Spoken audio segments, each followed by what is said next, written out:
I'm Old Sneelock. Welcome to another episode of Old Sneelock's Workshop.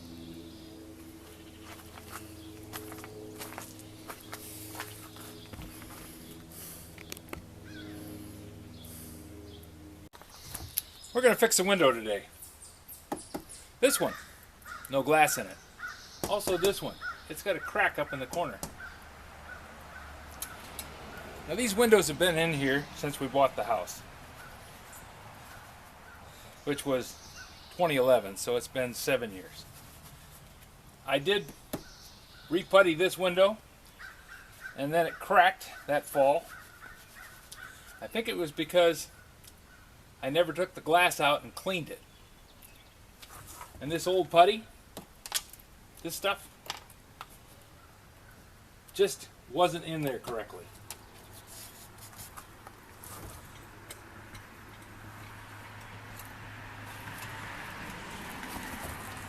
So you can see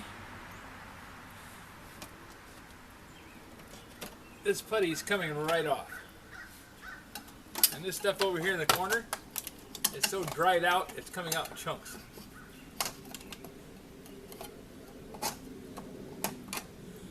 So I'm going to first remove the glass.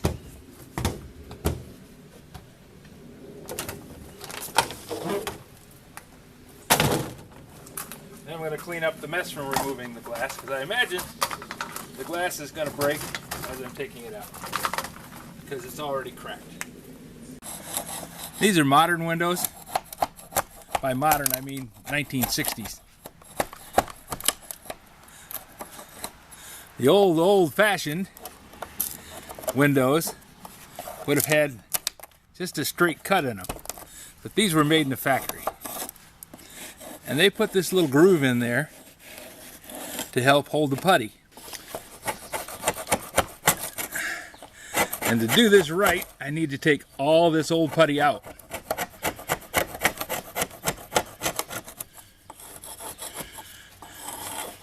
I could take a torch and heat it up. That's one way of doing it. But when the putty's this dry, using a torch usually doesn't work too well.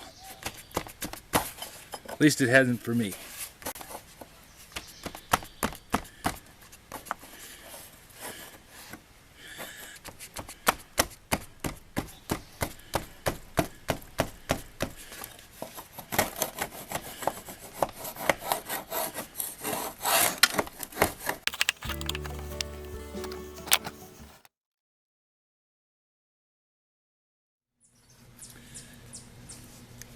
These little things are called Glaser Points. It's a little diamond-shaped piece of steel that you put the glass in, and then you put the Glaser Point in to hold the glass in place.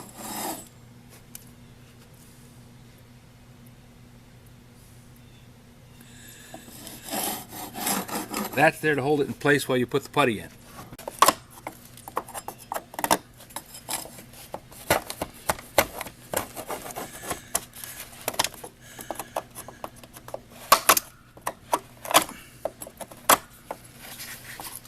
I'm not a big fan of putty that sets up like rocks.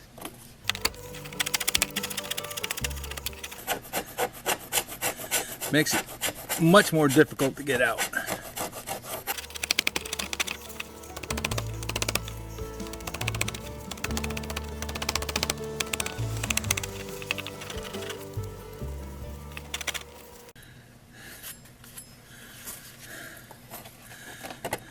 Took a few minutes and sharpened the putty knife, which whoever said it, whether it was Lincoln or somebody else, spending the time to sharpen your tools is always worthwhile.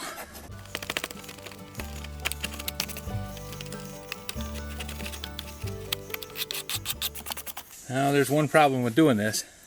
See what I'm doing here? I'm taking the paint off. What's that mean? Yeah, when I get done, I gotta paint the window.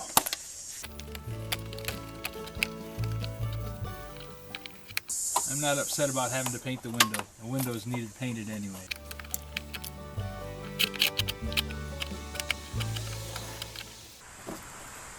Well, there's a failure point. Somebody didn't use a Glaser point. A Glaser Point is a broad, flat surface. I used a nail. Nails are not broad and flat surfaces. They're what you call a contact point, which creates a point load. Point loads put stress on something, like a brittle object like glass, which is crystalline in nature, called a liquid crystal. It's still crystalline in nature, and it cracks when it's under a point load.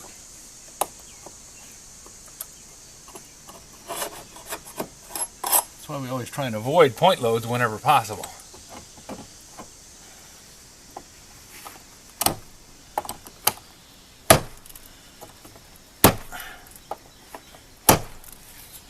This old putty is a pain in the neck.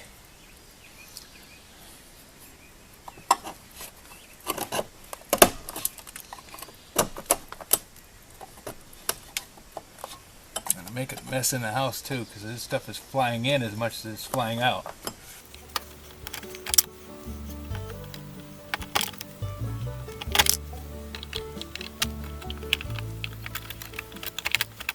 Why am I spending so much time getting all the putty out? Putty creates a point load too. If you don't have it cleaned out of there and you set glass against it, the glass is going to be stressed in that one spot where there's a bit of putty, especially this old brittle stuff underneath it, and it's going to break. And I don't want to do this again, so I'm going to try my best not to have that happen.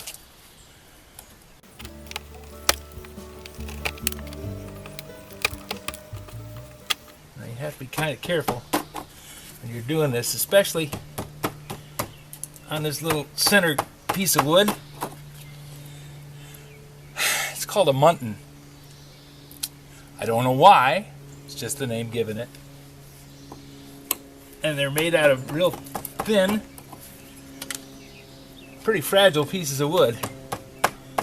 And if you go whacking on it too hard, you can not only crack the glass, which is above this and could fall on my hand, you will split that piece of wood, and then you have the joy and pleasure of making another one.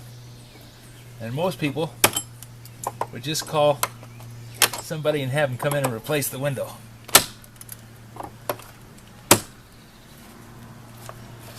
Can't say I blame them.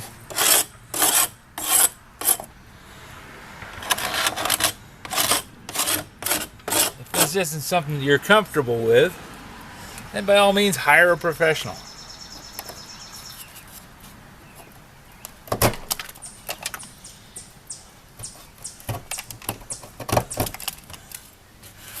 I was doing this long before there were so many professional window installers. And I know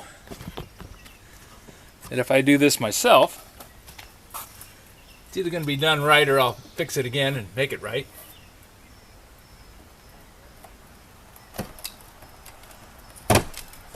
And having had to do that a few times, I'm pretty well versed in what not to do. Doesn't mean that every once in a while I don't make a mistake. But I've committed so many of them, I can see them happening before they really get going.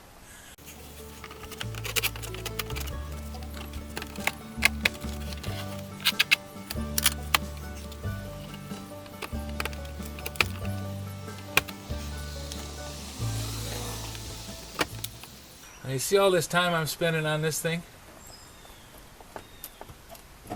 If I was a handyman doing this, I'd be charging you $100 an hour.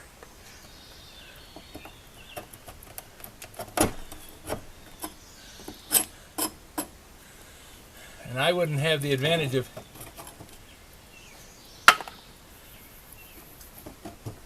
having seen this before, so as a handyman, it's going to take me a little longer.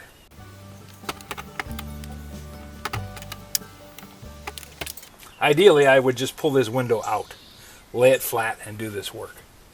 That's how I prefer to do this, because then I'm not forced into working out of position all the time, which adds a lot of time to the job and increases the degree of difficulty.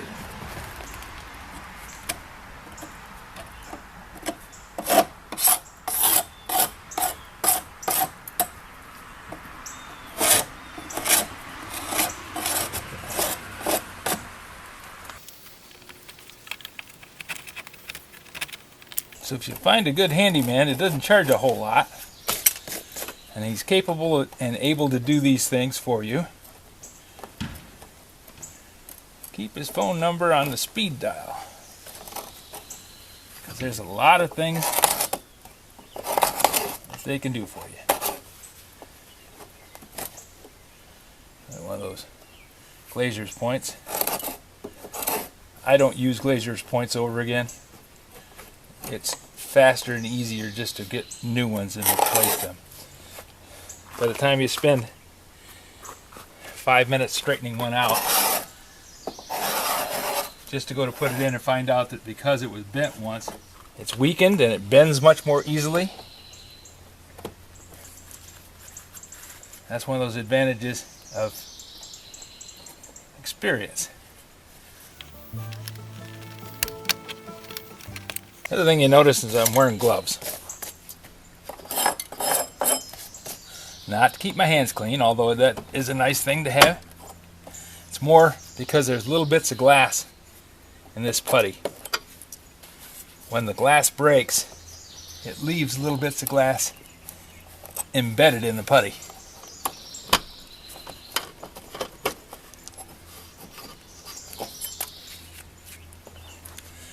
Like this spot right here. And if I was to just run my finger across there, I would probably end up having to go get a Band-Aid, get red stuff all over my job.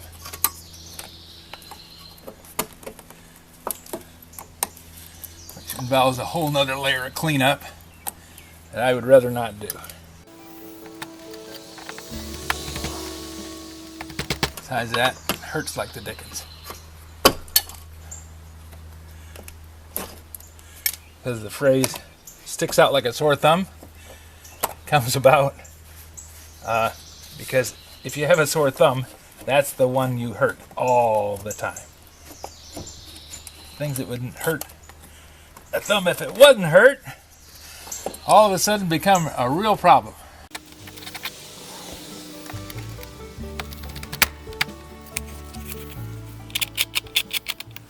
Okay, gonna need to go get a pair of pliers.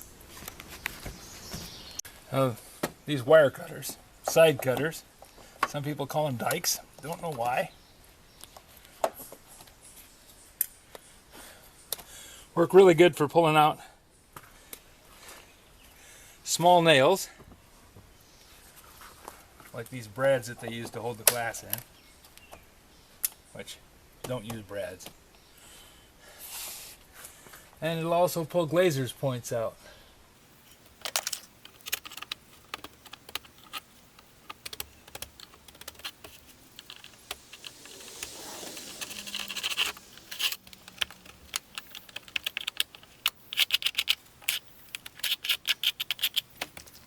Now the reason I'm not pulling this window out is it's in an aluminum frame.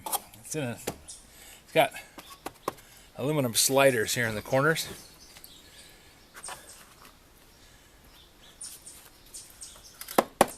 And you can pull these cracks, but it's a real bear. Especially when you've got aluminum storm windows screwed to the house over the top of them.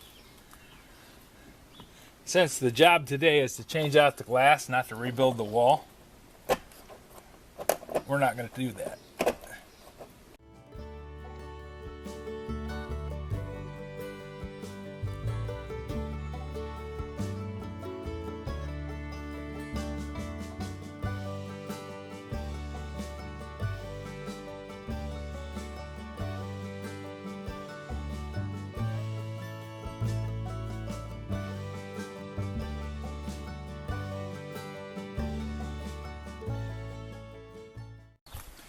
Now comes the fun part, taking out the top glass.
You know, they don't really need a Glaser's point in that top section there. I don't know why they put it in there.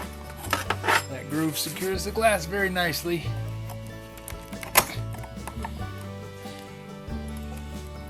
It's not going to come out. But they put it in there. And there it came out finally. Whew. That is a pain.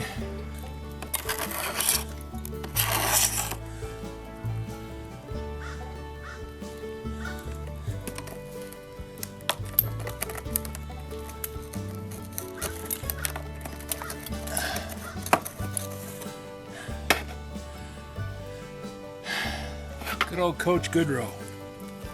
If you spoke up in class without raising your hand, he'd have you sit there with your hand in the air. It was a punishment. Pretty effective too for most people.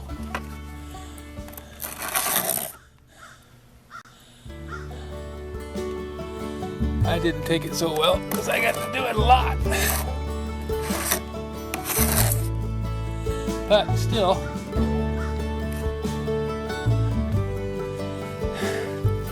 it's tiring to hold your arm up.